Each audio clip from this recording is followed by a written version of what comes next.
Hi friends, welcome back to our channel. ನಾನು ನಿಮ್ಮ ಅಶ್ವಿನಿ. ಎಲ್ಲರೂ ಹೇಗಿದ್ದೀರಾ? ನಾನಂತೂ ತುಂಬ ಚೆನ್ನಾಗಿದ್ದೀನಿ. ಹಾಗೆ ನೀವು ಕೂಡ ತುಂಬ ಚೆನ್ನಾಗಿದ್ರೆ ಅಂತ ಅನ್ಕೋತಾ ಇದ್ದೀನಿ. ಇದು ಸಂಡೇ ವ್ಲಾಗು. ಸಂಡೇ ಅಲ್ವಾ, ಹಾಗಾಗಿ ಬೆಳಗ್ಗೆ ಸ್ವಲ್ಪ ಲೇಟಾಗಿ ಎದ್ದೆ. ಲೇಟು ಅಂದರೆ ನಂದು ಟೈಮಿಂಗ್ 7 ಗಂಟೆ, ಬೇಗ ಅಂದರೆ ಒಂದು 4 ಗಂಟೆ ಹಂಗೆ. ನನಗೆ 7 ಗಂಟೆವರೆಗೂ ಮಲ್ಕೊಂಡಿರೋದೇ ಎಷ್ಟೊಂದು ಲೇಟಾಗಿ ಎದ್ಬಿಟ್ಟಿದ್ದೀನಲ್ಲ ಅಂತ ಅನ್ನಿಸ್ತಾ ಇತ್ತು. ಅದೇನೋ ರೂಢಿ ಆಗಿಬಿಟ್ಟಿದೆಯಲ್ಲ. ನಾವು ನಾರ್ಮಲಾಗಿ 5 ಗಂಟೆ 4:15 ಏನಾದರೂ ಪೂಜೆ ಗೀಜೆ ಇತ್ತು 4:15 ಹಂಗೆ ಎದ್ಬಿಡ್ತೀನಿ. ಕೆಲವೊಂದು ಸಲ 4 ಗಂಟೆಗೂ ಕೂಡ ಎದ್ದೇಳ್ತೀನಿ.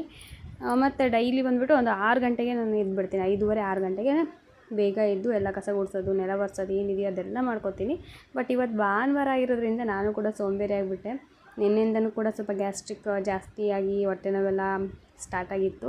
ಹಾಗಾಗಿ ಬೆಳಗ್ಗೆ ಬೇಗ ಏಳೋದಕ್ಕಾಗಲಿಲ್ಲ.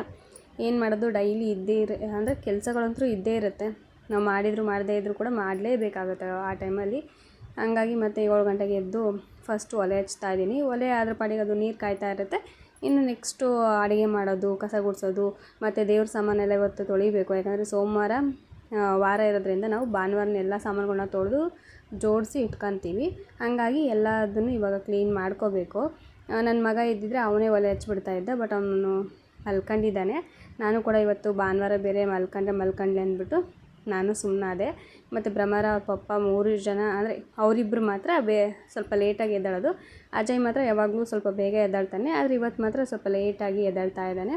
ನಾನು ಸರಿ ಆಯಿತು ಮಲ್ಕೊಂಡ್ಲಿ ಅಂತ ನಾನು ಸುಮ್ಮನಾಗಿದ್ದೀನಿ. ಹಾಗೆ ಇವಾಗ ಒಲೆ ಹಚ್ಚೋದಕ್ಕೆ ಎಷ್ಟು ಟ್ರೈ ಮಾಡ್ತಾಯಿದ್ದೀನಿ. ಇವತ್ತು ನಿದ್ದೆಗಣ್ಣಲ್ಲೇ ಇದ್ದೀನಿ. ಇನ್ನೂ ನಾನು ಒಲೆ ಹತ್ತತಾನೇ ಇರಲಿಲ್ಲ. ಇದೇನಪ್ಪ ಹಿಂಗೆ ಕಾಡಿಸ್ತಾ ಇದೆ ಒಲೆ, ಟೈಮ್ ಬೇರೆ ಆಗಿದೆ. ಮತ್ತು ಎಷ್ಟೇ ಟೈಮು ಆದ್ರೂ ನಮ್ಮ ಮನೆಯವ್ರು ಕರೆಕ್ಟಾಗಿ 10 ಗಂಟೆಗೆ ಅವರು ಕೆಲ್ಸಕ್ಕೆ ಹೋಗ್ತಾರೆ. ಅಷ್ಟೊತ್ತಿಗೆ ಎಲ್ಲ ಕೂಡ ಆಗಿರಬೇಕು. ಟಿಫನ್ನು, ಪೂಜೆ ಎಲ್ಲ ಮುಗ್ದಿರಬೇಕು. ಅದಕ್ಕೋಸ್ಕರನೇ ಒಂದು 7 ಗಂಟೆ ಹಂಗೆ ಲಾಸ್ಟ್ ಅಂದರೆ ನಂದು ಲೇಟ್ ಅಂದರೆ 7 ಗಂಟೆ ಬೆಳಗ್ಗೆ. ಅದಕ್ಕೋಸ್ಕರನೇ ಅವರಿಗೆ ಫಸ್ಟು ನೀರಿಗೆ ಇಡ್ತಾಯಿದ್ದೀನಿ. ನೀರಿಟ್ಬಿಟ್ಟು ನಾನು ಕೆಲಸ ಮಾಡ್ಕೊಳ್ತಾಯಿದ್ರೆ ಅವರು ಸ್ನಾನ ಮಾಡಿಕೊಂಡು ಪೂಜೆ ಗೀಜೆ ಮಾಡೋ ಹಾಗಿದ್ರೆ ಮಾಡ್ಕೋತಾರೆ. ಇಲ್ಲ ಅಂದರೆ ಹಾಗೆ ಟಿಫನ್ ಏನಾದರೂ ಮಾಡಿ ರೆಡಿ ಇರುತ್ತಲ್ಲ, ಟಿಫನ್ ತಿಂದುಬಿಟ್ಟು ಹೋಗ್ತಾರೆ ಕೆಲಸಕ್ಕೆ. ಇದೊಂದು ಸ್ವಲ್ಪ ಲೆಂತಿ ಇದೆ ವಿಡಿಯೋ, ಯಾರು ಏನು ಅಂದ್ಕೋಬೇಡಿ. ತುಂಬ ದಿನ ಗ್ಯಾಪ್ ಕೊಟ್ಟು ವೀಡಿಯೋಸ್ನ ಹಾಕ್ತಾಯಿದ್ದೀನಿ. ಕೆಲವೊಂದಷ್ಟು ಪ್ರಾಬ್ಲಮ್ಸ್ ಇವು ಬರ್ತಾನೆ ಇರುತ್ತೆ. ಹಾಗಾಗಿ ನಾನು ಕೂಡ ಸ್ವಲ್ಪ ಸ್ಲೋ ಆಗಿ ಎಲ್ಲ ಮಾಡ್ಕೊಳ್ತಾ ಇದ್ದೀನಿ. ಯಾರು ಏನು ಅಂದ್ಕೊಳಕ್ಕೆ ಹೋಗಬೇಡಿ, ಯಾಕೆ ಇವರು ರೆಗ್ಯುಲರಾಗಿ ವೀಡಿಯೋಸ್ ಹಾಕ್ತಾಯಿಲ್ಲ ಅಂತ ಹೇಳಿ. ಬಟ್ ಹಾಕ್ತೀನಿ. ಸ್ವಲ್ಪ ಅದು ಇದು ಪ್ರಾಬ್ಲಮ್ ಅನ್ನೋದು ಬರ್ತಾಯಿತ್ತು. ಅದಕ್ಕೋಸ್ಕರ ಬೇಡ ಅಂತ ನಾನೇ ಸ್ಟಾಪ್ ಮಾಡಿದ್ದೆ ಅಷ್ಟೇ. ಹಾಗೆ ಇವಾಗ ದೇವ್ರ ಸಾಮಾನುಗಳನ್ನೆಲ್ಲ ತೊಳೆದಿಕ್ಬೇಕು. ದೇವ್ರದ್ದು ಫೋಟೋಸ್ ಎಲ್ಲ ಸ್ನಾನ ಮಾಡ್ಕೊಂಡು ತೊಳಿತೀನಿ. ದೀಪಗಳು ಮತ್ತು ಪ್ಲೇಟ್ಸ್ ಇರ್ತಾವಲ್ಲ ಅದೆಲ್ಲ ಕೂಡ ತೊಳೆದು ಇಟ್ಬಿಡ್ತೀನಿ. ಇಲ್ಲಿ ನನ್ನ ಮಗಳಮ್ಮ ನಾನು ತಿಕ್ಕಿ ಕೊಡ್ತೀನಮ್ಮ, ನೀನು ತೊಳೆಯುವಂತೆ ಅಂತ ಹೇಳ್ತಾ ಇಲ್ಲ. ಅವಳಿಗೆ ಏನಂದರೆ ಚಿಕ್ಕ ಪ್ಲೇಟ್ಸ್ ಎಲ್ಲ ಇರುತ್ತಲ್ಲ ಅದನ್ನೆಲ್ಲ ನೀಟಾಗಿ ಸೋಪ್ ಹಚ್ಚಿ ತಿಕ್ಕಿ ಕೊಟ್ಬಿಡ್ತಾಳೆ. ಪಾತ್ರೆ ತೊಳಿಬೇಕಾದ್ರೂ ಅಷ್ಟೇ, ಏನಾದರೂ ಜಾಸ್ತಿ ಇತ್ತು ಅಂತಂದರೆ ಭಾನುವಾರ ದಿನ ಅವಳೇ ಕೂತ್ಕೊಂಡು ಸ್ವಲ್ಪ ಪಾತ್ರೆಗಳಿಗೆ ಸೋಪ್ ಹಚ್ಚಿ ತಿಕ್ಕಿ ಕೊಡೋದು ಹಂಗೆಲ್ಲ ಮಾಡ್ತಿರ್ತಾಳೆ. ನಾನು ಬೇಡ ಅಂದರೂ ಕೂಡ ಕೇಳಲ್ಲ.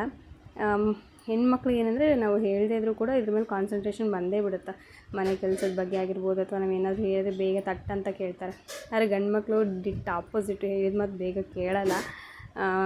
ನಾವು ಏನೇ ಮಾಡ್ತಾಯಿದ್ರೆ ಸುಮ್ಮನೆ ಕುತ್ಕೊತಾರೆ ಹೊರತು ನೋಡ್ಕೊತ ಏನೂ ಮಾಡಲ್ಲ. ಬಟ್ ಇವಳು ಹಂಗಲ್ಲ. ನಾನು ಏನಾದರೂ ಮಾಡ್ತಾಯಿದ್ದೀನಿ ಕೆಲಸ ಅಂದರೆ ಅದಕ್ಕೊಂದು ಸ್ವಲ್ಪ ಬಂದುಬಿಟ್ಟು ಹೆಲ್ಪ್ ಮಾಡೋದಕ್ಕೆ ಟ್ರೈ ಮಾಡ್ತಾಳಮ್ಮ. ನಾನು ಮಾಡ್ತೀನಿ ಬಿಡಮ್ಮ, ನಾನೇನು ಚಿಕ್ಕವಳಲ್ಲ ಅಂತ ಹೇಳ್ತಾಳೆ.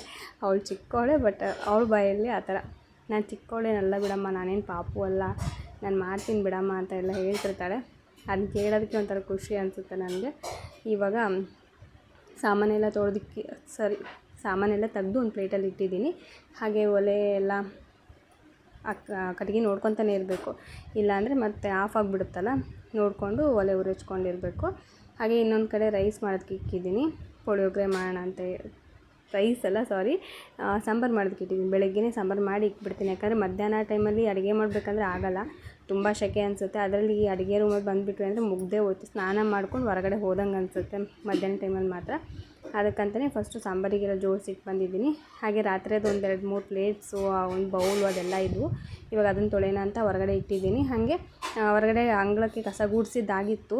ಬಾಗಿಲಿಗೆ ಏನೂ ಅರಿಶಿನ ಕುಂಕುಮ ಏನೂ ಹಚ್ಚಿರಲಿಲ್ಲ. ಅದಕ್ಕೆ ಇವಾಗ ಅರಿಶಿನ ಕುಂಕುಮನ ಹಚ್ಚೋಣ ಅಂತೇಳಿ ಬಾಗಿಲು ಹೊಸ್ಲು ಏನಿದೆ ಅದೆಲ್ಲ ಕ್ಲೀನಾಗಿ ಒರೆಸ್ಕೊಳ್ತಾ ಇದ್ದೀನಿ. ಇದು ನಮ್ಮದು ಕಬ್ಬಿಣದ ಬಾಗಿಲು. ಆವಾಗ ಜನತಾ ಮನೆ ಬರುತ್ತಲ್ವ, ಜನತಾ ಮನೆ ಫ್ರೀ ಕೊಟ್ಟು ಇದು ಮಾಡಿದ್ರಲ್ಲ, ಆ ಟೈಮಲ್ಲಿ ಹಾಕಿರೋಂಥ ಬಾಗಿಲು ಇದು. ಕಬ್ಬಿಣದ್ದು. ಅದು ನೀರು ಬಿದ್ದು ಜಾಸ್ತಿ ನಾವು ನೀರು ಹಾಕಿ ವಾಶ್ ಮಾಡ್ತಾ ಹೋದರೆ ನೀರು ಬಿದ್ದು ಜಂಗ್ ಹಿಡಿದು ಅದೆಲ್ಲ ಮುರಿದೋಗುತ್ತೆ. ಅದಕ್ಕೋಸ್ಕರನೇ ಒಂದು ಬಟ್ಟೆ ತೊಗೊಂಡು ಒರೆಸ್ತಾ ಇದ್ದೀನಿ. ಒರೆಸಿ ಡೈಲಿ ಮಾತ್ರ ಇದನ್ನು ಮಿಸ್ ಮಾಡೋದು ಅರಿಶಿನ ಕುಂಕುಮ ಹಚ್ಚೋದು ಬಾಗಿಲಿಗೆ. ಭಾನುವಾರ ಇದ್ದರೂ ಹಚ್ತೀವಿ, ಬುಧವಾರ ಇದ್ದರೂ ಹಚ್ತೀವಿ.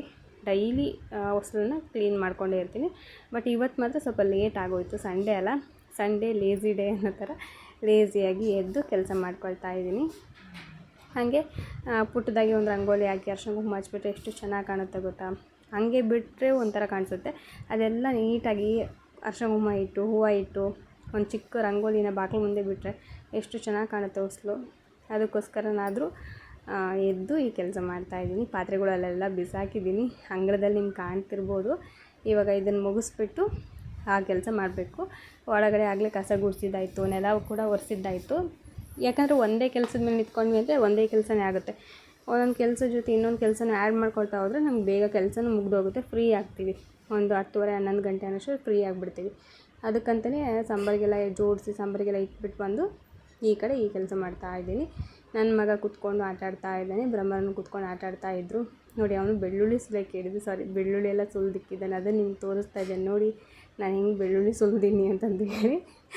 ಅವನು ಏನಾದ್ರು ಏನು ಕೆಲಸ ಕೊಡಲಿಲ್ಲ ಅಂದರೆ, ಇಲ್ಲ ಏನು ಹೋಮ್ವರ್ಕ್ ಇಲ್ಲ ಅಂತಂದರೆ ತುಂಬ ತಲೆ ಹರಟೆ ಕೆಲಸ ಮಾಡ್ತಾನೆ. ಅದಕ್ಕೋಸ್ಕರ ಏನಾದ್ರು ಒಂದು ಹೇಳ್ತಾನೆ ಇರಬೇಕು, ಆ ಕೆಲಸ ಮಾಡು, ಈ ಕೆಲಸ ಮಾಡು ಅಂತ ಹೇಳಿ.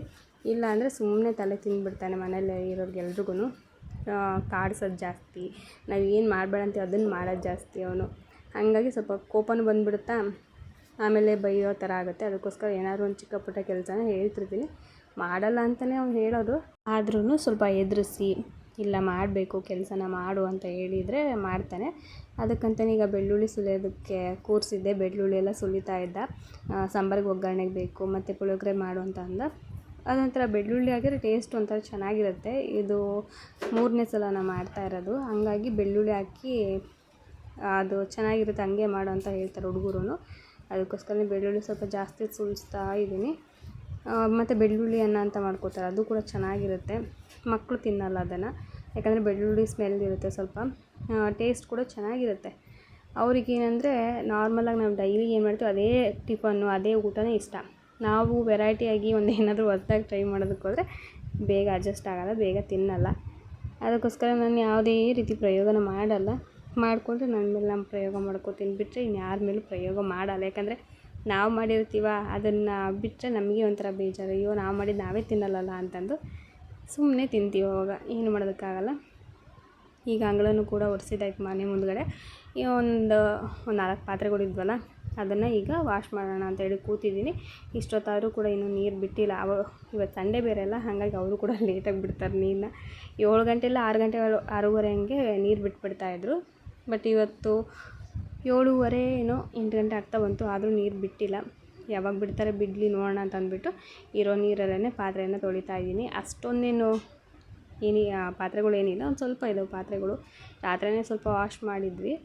ಇನ್ನೂ ಹಾಗೆ ಮತ್ತೆ ಮಕ್ಕಳಿದ್ದಾಗ ಮನೆಯಲ್ಲಿ ಏನಾದ್ರು ತೊಗೊಂಡು ತಿನ್ನೋದು ಕುಡಿಯೋದು ಹಂಗೆಲ್ಲ ಮಾಡ್ತಿರ್ತಾರಲ್ಲ, ಅದನ್ನೆಲ್ಲ ಹಾಗೆ ಬಿದ್ದಿದ್ವು. ಇವಾಗ ಅದನ್ನೆಲ್ಲ ಕ್ಲೀನ್ ಮಾಡ್ತಾಯಿದ್ದೀನಿ. ಇದಿಷ್ಟು ಕ್ಲೀನ್ ಮಾಡಿ ಒಂದು ಸ್ವಲ್ಪ ಏನು ಕೆಲಸ ಇದೆ ಅದನ್ನು ಮುಗಿಸ್ಕೊಂಡು ಟಿಫನ್ ಮಾಡಿಕೊಂಡ್ರೆ ನನ್ನ ಒಂದು ಸಂಡೇ ಕೆಲಸ ಮುಗ್ದಂಗೆ. ಸಂಡೇನೇ ಜಾಸ್ತಿ ನಮಗೆ ಇದಾಗೋದು, ಯಾಕಂದರೆ ಮಕ್ಕಳು ಇಬ್ಬರು ಇರೋದ್ರಿಂದ ಟೈಮ್ ಹೋಗೋದು ಕೂಡ ಗೊತ್ತಾಗಲ್ಲ ಅವರಿಬ್ಬರ ಜೊತೆ ಒದರಾಡ್ಕೊಂಡು ಮಾತಾಡಿಕೊಂಡು. ಅದಕ್ಕೋಸ್ಕರನೇ ಸ್ವಲ್ಪ ಬೇಗ ಕೆಲಸ ಮಾಡ್ಕೊಂಬಿಟ್ರೆ ಅವ್ರ ಪಕ್ಕದಲ್ಲಿ ಹೋಗಿ ಕುತ್ಕೋಬೋದು. ಇಲ್ಲಾಂದರೆ ನಾನು ಇಲ್ಲಿ ಕೆಲಸ ಮಾಡ್ತಿರ್ತೀನಿ, ಆ ಕಡೆ ಒದರ್ತಾ ಇರಬೇಕಾಗುತ್ತೆ. ಇಲ್ಲಿ ನೋಡಿರಿ ನನ್ನ ಮಗಳು ಹೊರಗಡೆನೂ ಕೂಡ ಹಾಗೆ ಕುಣಿತಾ ಇದ್ದಾಳೆ. ಎಲ್ಲಿ ಬಿದ್ದುಬಿಡ್ತೀಯೇ ಸುಮ್ಮನಿರಿ ಅಂದರೂ ಕೂಡ ಕೇಳಲ್ಲ ಅವಳು. ಅವ್ರನ್ನ ಕಾಯೋದೇ ನಮಗೊಂದು ಹರಸಾಹಸ. ಅವರು ಏನಂದರೆ ಬರೀ ಬಿಸಿಲಲ್ಲಿ ಇರೋದಕ್ಕೆ ಇದು ಮಾಡ್ತಾರೆ. ಇವಾಗ ರಜಾ ಬೇರೆ, ಇನ್ನೇನು ಎಕ್ಸಾಮ್ ಮುಗಿತಂದ್ರೆ ರಜಾ ಕೂಡ ಸ್ಟಾರ್ಟ್ ಆಗುತ್ತೆ. ಅವಾಗಂತೂ ಅವ್ರನ್ನ ಹಿಡಿಯೋದಕ್ಕೆ ಆಗೋದೇ ಇಲ್ಲ. ಅವಾಗೊಂಥರ ಪ್ರಾಬ್ಲಮ್ಮು. ಸಂಡೇ ಬಂದರೆ ಅದೊಂದು ರೀತಿ ಪ್ರಾಬ್ಲಮ್ಮು. ಸ್ಕೂಲಿಗೆ ಹೋದರೆ ಸ್ಕೂಲಿಗೆ ಹೋಗ್ಬಿಟ್ರಲ್ಲ ಮನೇಲಿ ಯಾರೂ ಇಲ್ಲಲ್ಲ ಅಂತ ಅನ್ಕೋತೀವಿ. ಏನು ಮಾಡೋದಕ್ಕಾಗಲ್ಲ, ಯಾವುದಕ್ಕೂ ನಾವು ಬೇಗ ಅಕ್ಸೆಪ್ಟ್ ಮಾಡಲ್ಲ, ತಡ್ಕೊಳಲ್ಲ ಆ ಥರ. ಹಾಯ್ ಫ್ರೆಂಡ್ಸ್, ಇವತ್ತು ಒಂದು ಸ್ವಲ್ಪ, ಇವತ್ತಲ್ಲ ಒಂದು 2-3 ವಾರದಿಂದನೂ ಕೂಡ ಶಾಪಿಂಗ್ ಮಾಡ್ತಾನೆ ಇದ್ವಿ. ಯಾವಾಗ ಆಗುತ್ತೋ ಅವಾಗೆಲ್ಲ ಶಾಪಿಂಗ್ ಮಾಡಿ ಜೋಡಿಸಿರೋಂಥ ಬಟ್ಟೆಗಳು, ಕೆಲವೊಂದಷ್ಟು ಬಟ್ಟೆಗಳು 2-3 ವಾರ ಅನ್ನೋದಕ್ಕಿಂತ ಒಂದು ತಿಂಗಳಿಂದನೂ ಕೂಡ ಶಾಪಿಂಗ್ ಮಾಡ್ತಾ ಇದ್ದೀವಿ. ಯಾಕೆ ಏನಂತ ಹೇಳ್ಬಿಟ್ಟು ನೆಕ್ಸ್ಟ್ ನಾನು ಹೇಳ್ತೀನಿ. ಹಾಗೆ ಇದು ಏನಂದರೆ ಇವಾಗ ಸಡನ್ನಾಗಿ ಎಲ್ಲಿಗಾರು ಹೊರಗಡೆ ಹೋಗ್ಬೇಕಂದ್ರೆ ಬೇಕಾಗುತ್ತೆ ಅಂತ ಹೇಳ್ಬಿಟ್ಟು ತಗೊಂಡು ಇಟ್ಟಿರೋಂಥ ಕೆಲವಷ್ಟು ಐಟಮ್ಸ್ ಪ್ರಾಡಕ್ಟ್ ಅದಕ್ಕಿಂತ ಬಟ್ಟೆಗಳು ಅಷ್ಟೇನೆ ಆಯ್ತಾ. ಏನೇನು ತಗೊಂಡಿದ್ದೀನಿ ಅಂತ ಹೇಳ್ತೀನಿ. ಫಸ್ಟು ಮೀಶೋದಲ್ಲಿ ಒಂದು 3 ಡ್ರೆಸ್ಸಸ್ನ ಆರ್ಡರ್ ಮಾಡಿದ್ದೀನಿ. ಹಾಗೆ ಬ್ರಹ್ಮರನ್ ಡ್ರೆಸ್ಸಸ್ ಆರ್ಡರ್ ಮಾಡಿದ್ದೆ. ಬ್ರಹ್ಮರನ್ ಡ್ರೆಸ್ನ ನಿಮ್ಗೆ ತೋರಿಸಿದ್ದೀನಿ. ಇವಾಗ ಅಜಯ್ ಡ್ರೆಸ್ ತೋರಿಸ್ತೀನಿ. ಅವನು 3 ಡ್ರೆಸ್ ಆರ್ಡರ್ ಮಾಡಿದ್ದು. ಇದು 3/4 2 3/4 ಕಾಂಬೋ ಆಫರ್ ಇತ್ತು, ಹಾಗಾಗಿ 2 3/4 ತಗೊಂಡಿದ್ದೀನಿ. ಒಂದು ಈ ತರ ಇದೆ.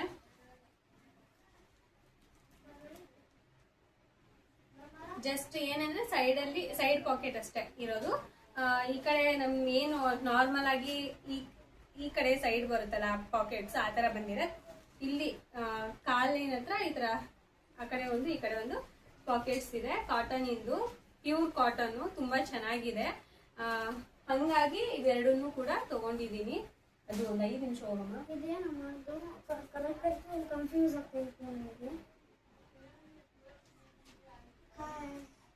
ಕರೆಕ್ಟ್ 1201 ಎಲ್ಲಕ್ಕೂ 1500 ತನಕ ಎಲ್ಲಕ್ಕೂ ಒಂದೇ ಸೇರಿಸಿ ಈ ತರ ಬರೀಬೇಕು. ಇದು ಮಾತ್ರ ಚೇಂಜ್ ಮಾಡ್ಕೊಂಡು ಬೇಕು. 200 ಐತಿ 200 ಅಷ್ಟೇ. ಸುಮ್ಮನೆ ಕುತ್ಕೊಂಡು ಬರೀತೀನಿ. ಇದು ಒಂದು ಆಯ್ತಾ, ಕಾಂಬೋ ಆಫರ್ ಅಲ್ಲಿ ತಗೊಂಡಿರೋಂಥದ್ದು. ಇದು ಒಂದು, ಮತ್ತೆ ಇನ್ನೂ ಒಂದು ಬ್ಲೂ ಆಯ್ತಾ. ನಾನು ಆರ್ಡರ್ ಮಾಡಿದ್ದು ಬ್ಲ್ಯಾಕ್ ಮತ್ತೆ ಬಾದಾಮಿ ಕಲರ್ ಆರ್ಡರ್ ಮಾಡಿದ್ದೆ. ಬ್ಲ್ಯಾಕ್ ಬಾದಾಮಿ ಕಲರ್ ಎರಡೂ ಬರ್ಲಿಲ್ಲ ನನಗೆ.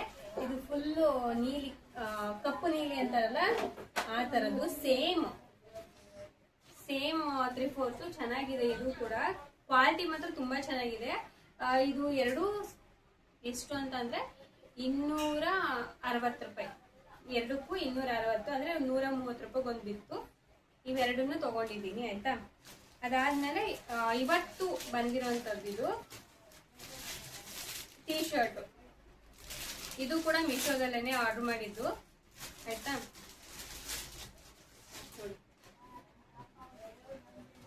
ಈ ತರ ಇದೆ ಟೀ ಶರ್ಟ್. ರೆಗ್ಯುಲರ್ ಆಗು ಯೂಸ್ ಮಾಡ್ಬೋದು, ಮತ್ತೆ ಆ 3/4 ಕೂಡ ಮ್ಯಾಚ್ ಆಗುತ್ತೆ ಅಂತ ಹೇಳ್ಬಿಟ್ಟು ಈ ಟೀ ಶರ್ಟ್ ತಗೊಂಡಿದ್ದೀನಿ. ಒಂದು 150, ಇನ್ನೊಂದು 160 ಅಷ್ಟೇನೆ ಡಿಫ್ರೆನ್ಸ್. ಒಂದು 10 ರೂಪಾಯಿ ಅಷ್ಟೇ ಡಿಫ್ರೆನ್ಸ್. ನೋಡಿ ಇದು ಚೆನ್ನಾಗಿದೆ ಬಟ್ಟೆ. ಅಂದ್ರೆ ನಾವು ಒಗ್ದು ಬಿಸಿಲಿಗೆ ಒಣಗಾಕಿದ್ರು ಕೂಡ ಕಲರ್ ಶೇಡ್ ಆಗಲ್ಲ. ಆ ತರ ಕ್ಲಾತ್ ಸಾಫ್ಟ್ ಇದೆ ಆಯ್ತಾ, ಮೆತ್ತಗಿದೆ. ಹಾಗಾಗಿ ಇದು ಒಂದು ಟೀ ಶರ್ಟ್ ಆರ್ಡರ್ ಮಾಡಿದ್ದೀನಿ. ಹಾಗೆ ಅವನಿಗೇನೆ ಇನ್ನೊಂದು ಇದು ಪರ್ಪಲ್ ಕಲರ್ ಅಲ್ಲಿ ಒಂದು. ಈ ಕಲರ್ ಅವನ ಹತ್ರ ಇರ್ಲಿಲ್ಲ, ಹಂಗಾಗಿ ಇವೆರಡನ್ನು ಕೂಡ ತಗೊಂಡಿದ್ದೀನಿ. ಇದೆಲ್ಲ ಮತ್ತೆ ಒಂದೇ ಸಲ ತಗೊಂಡಿರೋದಲ್ಲ, ಎಲ್ಲ ಆರ್ಡರ್ ಮಾಡಿ 1 ದಿನ 2 ದಿನ ಹೆಚ್ಚು ಕಡಿಮೆ ಬಂದಿರೋಂಥದ್ದು. ಮತ್ತೆ ಈ ಕೆಲವೊಂದು ಬಟ್ಟೆಗಳು 1 ತಿಂಗಳಿಂದ ತಗೊಂಡಿರೋಂಥ ಬಟ್ಟೆಗಳು ಆಯ್ತಾ. ಇದು ಒಂದು ತಗೊಂಡಿದ್ದೀನಿ ಆಯ್ತಾ. ಇದು ಒಂದು, ಇದು ಮಕ್ಕಳಿಗೆ ಅಂತ ತಗೊಂಡಿರೋದು. ಅದಾದ್ಮೇಲೆ ಇನ್ನು ಮಿಕ್ಕಿದ್ದು ಮತ್ತೆ ಬ್ರಹ್ಮಾನಂದ ಆಲ್ರೆಡಿ ನಾನು ತೋರಿಸಿದ್ದೀನಿ. ಇನ್ನು ಮಿಕ್ಕಿದ್ದು ನನ್ನ ಡ್ರೆಸ್ಸು. ಇದು ಆಲ್ರೆಡಿ ತಗೊಂಡು ಸೈಡ್ ಎಲ್ಲ ಸ್ಟಿಚ್ ಮಾಡಿಸಿ ಹಂಗೆ ಇಟ್ಟಿದ್ದೆ, ಬಟ್ ತೋರಿಸಿರ್ಲಿಲ್ಲಲ್ಲ, ಅದಕ್ಕೋಸ್ಕರ ತಗೊಂಡು ತೋರಿಸ್ತಾ ಇದ್ದೀನಿ. ಇದು ಲಾಂಗ್ ಅಂಬ್ರೆಲಾ ಬರುತ್ತಲ್ವಾ, ಆ ತರದ ಅಂಬ್ರೆಲಾ ಫ್ರಾಕ್ ತರ ಗುಬ್ಬಿ ತೋಳು ಅಂತೀವಲ್ಲ, ಗುಬ್ಬಿ ತೋಳು ಸ್ಲೀವ್ಸ್, ಗುಬ್ಬಿ ತೋಳು 3/4 ಇಷ್ಟಕ್ಕಷ್ಟೇ ಬರುತ್ತೆ ಆಯ್ತಾ. ಮತ್ತೆ ಇದ್ರಲ್ಲಿ ಏನಂದ್ರೆ ಸೈಡು ಈ ತರ ಕಟ್ಟೋದು ಬಂದಿದೆ, ಬಟ್ ಇದನ್ನ ಈ ತರ ನಾವು ಎಳ್ಕೊಂಡ್ರೆ ಫಿಟ್ಟಿಂಗ್ ಆಗುತ್ತೆ. ನೋಡಿ ಫಿಟ್ಟಿಂಗ್ ಆಗುತ್ತೆ, ಎಷ್ಟು ಬೇಕಷ್ಟು ಫಿಟ್ಟಿಂಗ್ ನ ಮಾಡ್ಕೋಬಹುದು. ಮತ್ತೆ ಇಲ್ಲಿ ಮಿರರ್ ಇದೆ ನೋಡಿ, ಈ ತರ ಚೆನ್ನಾಗಿದೆ. ಇದು ಕೂಡ ಕಾಟನ್ ಲಾಂಗ್ ಅಂಬ್ರೆಲಾ ಆಯ್ತಾ. ಇದು ಒಂದು ಏನಪ್ಪ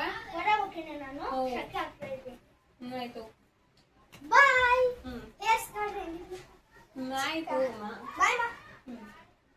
ಅದಾದ್ಮೇಲೆ ಇದು ಒಂದು,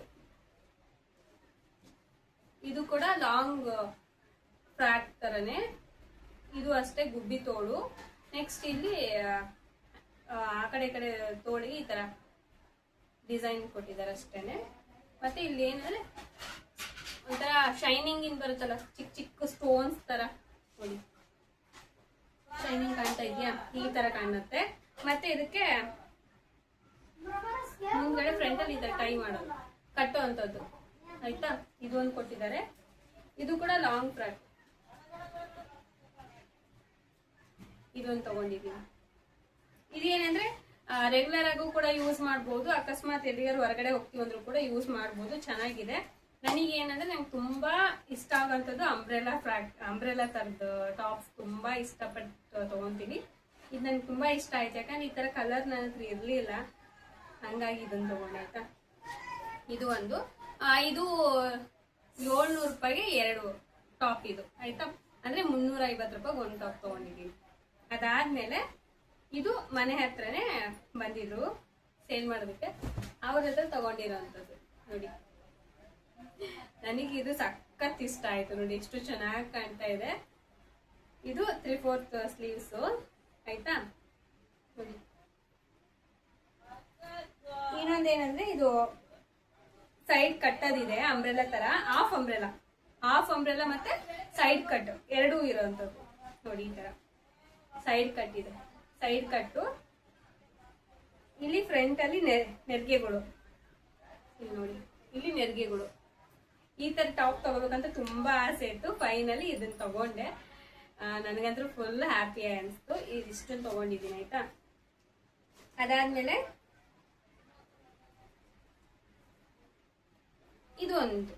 ಇದು ಸೇಮ್ ಆಯ್ತಾ. 3/4 sleeves, half umbrella side cut ಈ ತರ ತಗೊಂಡಿದ್ದೀನಿ. ಇವೆರಡು ಸೇರಿ 500 ರೂಪಾಯಿ, 250 ರೂಪಾಯಿಗೆ ಒಂದು ಟಾಪ್ ತಗೊಂಡಿರೋದು ಆಯ್ತಾ. ಚೆನ್ನಾಗಿದೆ ಅಂದ್ರೆ ಕಾಮೆಂಟ್ ಮಾಡಿ ತಿಳಿಸಿ. ಇದು ಇವತ್ತಿನ ಒಂದು ಶಾಪಿಂಗ್, ಹಾಗೆ ನನ್ನ ಸ್ವಲ್ಪ ಬ್ಲಾಗು ಎಲ್ಲ ಸೇರಿಸಿ ಹಾಕಿದ್ದೀನಿ. ನಿಮ್ಗೆ ಇಷ್ಟ ಆಗುತ್ತೆ ಅಂತ ಅನ್ಕೊಂಡಿದ್ದೀನಿ. ಇಷ್ಟ ಆದರೆ ಕಾಮೆಂಟ್ ಮಾಡಿ, ಹಾಗೆ ಲೈಕ್ ಮಾಡಿ, ಶೇರ್ ಮಾಡಿ. ಸಬ್ಸ್ಕ್ರೈಬ್ ಮಾಡದೆ ನೋಡ್ತಾರೆ ಪ್ಲೀಸ್ ಸಬ್ಸ್ಕ್ರೈಬ್ ಮಾಡ್ಕೊಂಡು ನೋಡಿ. ನಮ್ದೊಂದು ಪುಟ್ಟ ಕುಟುಂಬದಲ್ಲಿ ದಿನನಿತ್ಯ ಆಗುವಂತ ಕೆಲವೊಂದಷ್ಟು ಬ್ಲಾಗ್ ಅಥವಾ ರುಟೀನೋ ಏನೋ ಒಂದು, ಸೊ ಅದನ್ನ ನಾನು ನಿಮ್ಮ ಜೊತೆ ಶೇರ್ ಮಾಡ್ಕೊಳ್ತಾ ಇರ್ತೀನಿ. ಹಾಗೆ ಯೂಸ್ಫುಲ್ ಆಗುವಂತ ಮನಿ ಸೇವಿಂಗ್ ಟಿಪ್ಸ್ನು ಕೂಡ ನಿಮ್ಮ ಜೊತೆ ಶೇರ್ ಮಾಡ್ಕೊಳ್ತಾ ಇರ್ತೀನಿ. ದಯವಿಟ್ಟು ಸಬ್ಸ್ಕ್ರೈಬ್ ಮಾಡ್ಕೊಂಡು ನೋಡಿ. ನಿಮ್ಗೆ ಇಷ್ಟ ಆದರೆ ನಿಮ್ಮ ಫ್ಯಾಮಿಲಿ ಫ್ರೆಂಡ್ಸ್ಗೂ ಕೂಡ ಶೇರ್ ಮಾಡಿ. Okay, thank you for watching. Bye.